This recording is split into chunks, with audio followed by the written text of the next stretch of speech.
நிச்சயமாக தமிழ்நாட்டில் நம்முடைய பெண்கள் அவங்க குரல் கொடுக்க ஆரம்பிக்கிறாங்க, பேச ஆரம்பிக்கிறாங்கன்னா, எப்படி போகி பண்டிகையில பலதெல்லாம் போகணுமோ, பழசெல்லாம் போகணுமோ, துன்பமெல்லாம் போகணுமோ, பெண்கள் அவர்கள் பேச ஆரம்பிக்கும் பொழுது பழையதெல்லாம் போகும், துன்பமெல்லாம் போகும், இன்பம் வரும். அது பெண்களால், அந்த சக்தியால் மட்டும்தான் அது முடியும். அதனால் தான் ஆண்டவன் சிருஷ்டி பண்ணும் பொழுதே இன்னைக்கு நம்முடைய இந்து தர்மத்துல பாத்தீங்கன்னா ஆண் கடவுளை விட பெண் கடவுள்கள் தான் அதிகம். ஏன்? அது 1:10 அப்படிங்கிற ரேஷியோல மட்டும் இல்லைங்க, 1:1000 என்கின்ற ரேஷியோல இருக்கிறாங்க. ஒரு குடும்பத்தில் எது செய்தாலும் கூட நம்முடைய தாய்மார்களை, சகோதரிகளை முன்னிலைப்படுத்தி தான் செய்கின்றோம்.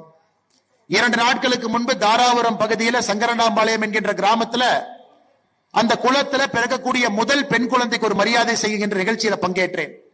பொன்னூஞ்சல் என்று சொல்லக்கூடிய நிகழ்வுல ஊஞ்சலே தங்கத்தால் செய்யப்பட்ட ஊஞ்சல்ல அந்த குளத்தில் பிறந்திருக்கக்கூடிய பெண் குழந்தைகளை மாமாமார் கொண்டு வந்து ஊஞ்சல் வைத்து ஆட்டி விடுகின்ற பழக்கத்தை பார்த்தேன். நான் கேட்டேன், எத்தனை வருஷமா அதை நடத்துறீங்க? 1800 ஆண்டுகளாக இந்த தலைமுறையாக இதை பின்பற்றி வருகின்றோம் என்று அந்த சங்கரனாம்பாளையம் பகுதியில் சொன்னாங்க. ஒரு பெண்ணுக்கு நாம் கொடுக்கக்கூடிய முக்கியத்துவத்தை பாருங்க.